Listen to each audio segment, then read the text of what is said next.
बिस्मिल्लाहिर्रहमानिर्रहीम।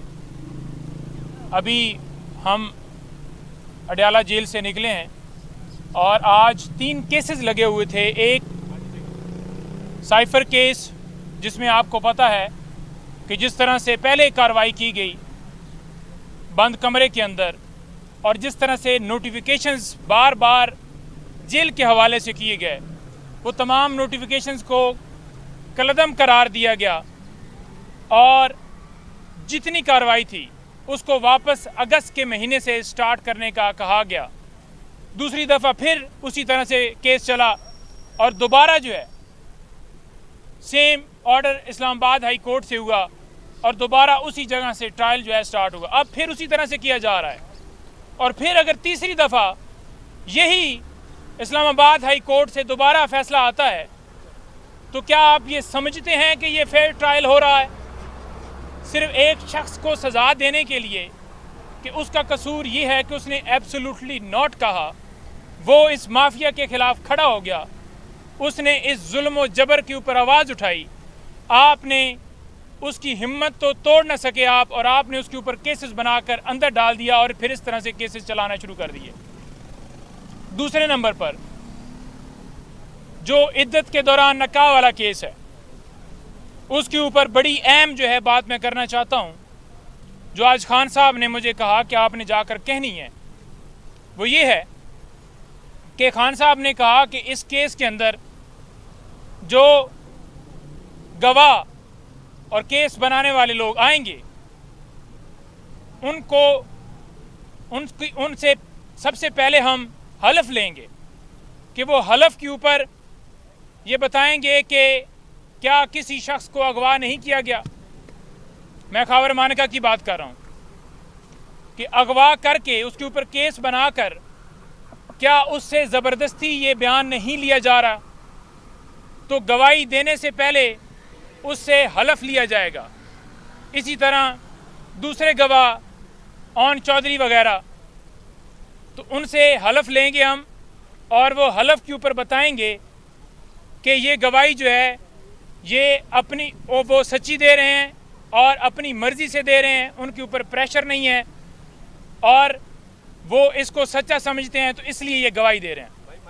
नंबर 2 बात, इस केस के अंदर आज बीबी साहबा उनकी तबीयत नासाज होने की वजह से वो समात के दरमियान से वो बाहर आई और कानून ये कहता है कि जब आप जॉइंट चार्ज फ्रेम कर रहे होंगे तो फिर दूसरे उस एक्यूज़ का होना भी ज़रूरी है, लेकिन उनकी गैर मौजूदगी में एक सिर्फ इमरान खान साहब के ऊपर फ़र्द जुर्म आयद की है।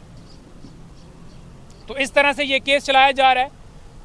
अदालत को बार बार हमने कहा कि कानूनी तकाज़े पूरे नहीं किए जा रहे। हमने इस्लामाबाद हाई कोर्ट में इस केस के हवाले से चैलेंज किया हुआ है, तो कल उसके अंदर समाअत है, आप कल के लिए एडजर्न कर रहे हैं और बीबी साहब अभी नहीं है, लेकिन नहीं रोके। और तीसरी बात, जो अलकादर ट्रस्ट और तोशा खाना और ये केसेस चल रहे हैं, इसके ऊपर खान साहब ने बड़ा वाज़िया कहा है कि आपने जाकर बताना है कि हसन नवाज़ जिसने बेनिफिट लिया, जिसके हवाले से ये केस शुरू हुआ, वो इस केस के अंदर कहाँ है। और मैं इस केस के अंदर जो मेरे ऊपर बनाया गया, मैं ट्रस्टी हूँ, मैंने कोई फाइनेंशियल बेनिफिट नहीं लिया। ये यूं ही है जैसे शौकत खानम अस्पताल हो या नमन यूनिवर्सिटी हो, उसके अंदर मैं ट्रस्टी हूँ, तो मेरा क्या उसके अंदर बेनिफिट है। फिर ये कह दें कि वो जायदाद भी मेरे नाम पे है। फिर उन्होंने कहा कि जो घड़ियों के हवाले से या गिफ्ट के हवाले से बात की जा रही है, हमने तो 4 गुना ज़्यादा कीमत अदा करके एक लीगल प्रोसेस फॉलो किया और लिया और हम एडमिट करते हैं, लेकिन गाड़ियाँ जो हैं वो ली नहीं जा सकती तोशा खाना से। तो जरदारी, मरियम नवाज और बाकी ये सारे शरीफ, इनसे क्या हिसाब मांगा गया है? उनके केसेस किधर हैं? और तीसरी बात जो खान साहब ने कही डिस्क्वालिफिकेशन के हवाले से, आज भी हमारी टीम वहाँ पर गई, खोसा साहब और साथ दीगर वकला, जिन्होंने जाकर खान साहब के केस को लगवाने की बात की कि खान साहब को एक गैर कानूनी हुक्म के ज़रिए इलेक्शन कमीशन ने डिस्क्वालीफाई किया था और हमने सुप्रीम कोर्ट के अंदर ये इस्तदा की है कि उस केस को लगा लिया जाए, फैसला दे दिया जाए। हमने ये इस्तदा नहीं की कि हमें क्लीन चिट दें। हम कहते हैं कि जो कानूनी तौर पर प्रोसेस है वो फॉलो किया जाए। केस लगाने की हद तक हमारी गुजारिश है कि केस लगाएं ताकि जो भी फैसला होना है वो हो जाए। फिर भी आज चीफ जस्टिस साहब ने बड़ा अजीब तरीके से खोसर साहब के साथ रवैया किया और उन्होंने कहा कि आप एक तरफ अदम एतमाद करते हैं और एक तरफ केस लगाने की बात करते हैं। हम ये कहते हैं कि आप अपने पास बेशक ना लगाएं, हमारा केस लगाना हमारा हक है। और खान साहब ने कहा कि उसको देखें कि नवाज शरीफ को क्लीन चिट देकर डिस्क्वालिफिकेशन भी ख़त्म करके उतार दिया गया और मेरा केस ही नहीं लगाया जा रहा।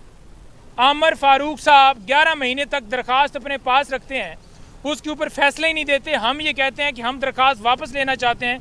11 महीने के बाद फैसला होता है कि आप वापस नहीं ले सकते, 11 महीने दरख्वास्त लटकाई जाती है। तो इस तरह से केसेस चल रहे हैं। बाकी जो मैं इलेक्शन के हवाले से जो कौम के लिए पैगाम है खान साहब की तरफ से मैं वो देना चाहता हूँ। खान साहब ने कहा है कि ये निशानात से आप ना घबराएं वर्कर्स को, और उनके लिए भी मैसेज है जो अब घबराएंगे। उन्होंने कहा है कि निशान जो भी हो, वोट है कैदी नंबर 804 का, वोट है इमरान खान का, और कौम 8 तारीख को फैसला देगी इस जुल्मों बर्बरियत और मुल्क के अंदर जो लाकानूनियत है इसके खिलाफ और हकीकी आज़ादी के ऊपर।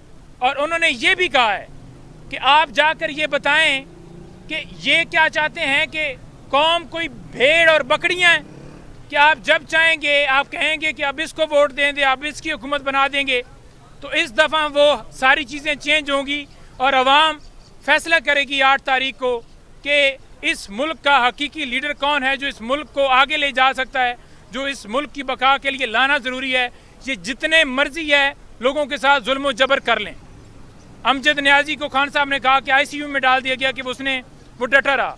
इसी तरह से चकवाल से हमारे कैंडिडेट थे, उनकी बैन को उठा लिया गया, फिर उनसे वो विड्रॉ कर गए और पूरे पाकिस्तान में उन्होंने कहा। लेकिन उन्होंने कहा है कि आप देख लीजिएगा 8 तारीख को लोग इमरान खान को करेंगे। थैंक यू जी।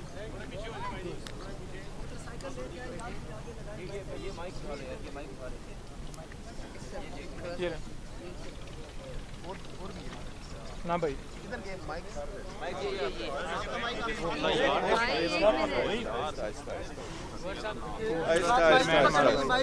पहले से लगा दिए इन्होंने। ये पता नहीं पीछे से आ जाता है, रास्ते पे लगा देते। ये लगा लें।